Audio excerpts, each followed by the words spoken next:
October 8th, 2010, and I am interviewing Tyner in my home. Mr. Tyner was born on December 19th, 1937. My name is Katie Jones, and I will be the interviewer. I am from Southwood Elementary in 5th grade. Tyner is my grandpa. Grandpa, could you state for the recording what war and branch you served in? Yes, dear. I was in the U.S. Air Force, and I was in the Vietnam War. What was your rank? I retired as a master sergeant. Where did you serve? I started off basic training in California, and then went to Biloxi, Mississippi, Tech School, Air Traffic Control School, and then to Columbus, Indiana, my first permanent assignment, then to Bunker Hill, and later it was Grissom Air Force Base. I spent several years there, 3 different tours, and I spent time in Zaragoza, Spain, Sidi Smain, Morocco, that's in North Africa, and Wright-Patterson outside of Dayton, Ohio, and a year in Vietnam, a year in Thailand. How many years were you in service? I was in 21 years, a little over 21 years in the Air Force. So you served in the U.S. Air Force. Mm-hmm. How did you happen to serve in this war? Well, I was on active duty about 10 years, and I got orders to go to the war. How did you happen to serve in this war? Sorry, what were you doing before you were drafted or enlisted? Well, I enlisted 2 days after I graduated from high school. Did anyone else in your family serve in the military? Yes, my brother spent 4 years in the U.S. Navy. In the early days of service, can you tell me about adapting to military life, physical regimen, barracks, food, social life? Well, the only problem was when you go into basic training, it's all a switch. You're very disciplined. You're told what to do, when to do it, and how to do it, and it's a lot of discipline. And it's rough, but actually after it's all over, you realize how good it was for you. Recommend it for everybody. How did you choose the branch of service you served in? I chose the Air Force because I was interested in aviation, flying. So that's the way I went. What kind of training did you have? Well, basic training in California was just general military training, and then the technical school, Air Traffic Control School in Keesler, Mississippi, and then on the job training when my permanent assignments start off as a trainee, and you get a lot of training on the job training, and after a couple of years, you're what you call a journeyman controller. Did you have any friendships formed? Yes, I had a lot of friendships, yes. In the wartime service, where did you serve?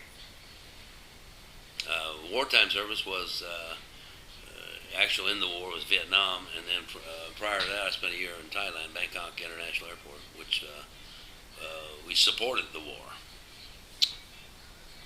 Was there any action or duties away from the front line? Well, there wasn't any really front line. The combat situation was everywhere, all over Vietnam. So, I wasn't out in the field, but the bad guys were shooting at us, and rockets and mortars, and so people were dying. Were there any friendships formed? Yes, I formed a few friendships. How did you stay in touch with those back home?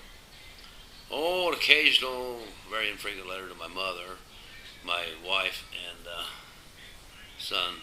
He was just a toddler. Wrote letters, and we exchanged little tape recordings. That's how we did it, and a couple phone calls. When you were coming home, were you still overseas when the war ended? No, I was in the States when the war was over. Where were you? I was stationed at Grissom Air Base, is close to home. How did you return home? I flew a big jet called the Freedom Bird. Was there any reception by family or community? Well, not the community, but my family was glad to see me, and my wife and my son was very happy to see me. How hard was it to return to civilian life? Civilian life, no problem at all. I retired and went into electrical supply business, and which I didn't know anything about anything, so I had to learn a lot, and so that kept me busy and challenging, and I had no problem at all. Are you a member of any veterans organization? Well, I guess they're veterans, yes. Yeah, the Air Force Association and the Air Force Sergeants Association. Was there any contact with fellow veterans? I haven't had any contact with veterans from years ago, but I do have friends in the community that are veterans, and yes. How has being in the military life affected your life? That's a good question. It's hard to answer, but I would say mostly probably discipline. I was disciplined, and which is good for me and good for anybody. And so a lot of lessons I learned, but I can't just come out and say to anyone except I was disciplined. Do you want to tell us about the things that you have brought? Oh, this. Well, I received my 21 years Air Force. 1 year, I received 2 aircraft saves. That's where you take action that save an airplane. Without your actions, they would have crashed. And I had 2 of them. I was in Thailand. One was a tanker, tried to land with his gear up, and so I got a save certificate for that. And then another aircraft was flying in the mountains of Burma, and he was lost. And I was able to recover him, get him back to Bangkok safely. So I got a official save certificate. And this was one of them where this colonel was presenting me with the certificate. Is there anything else you'd like to add? Oh, I can't think of anything. I think we pretty well covered most of it. Thank you for meeting with me and for serving our country.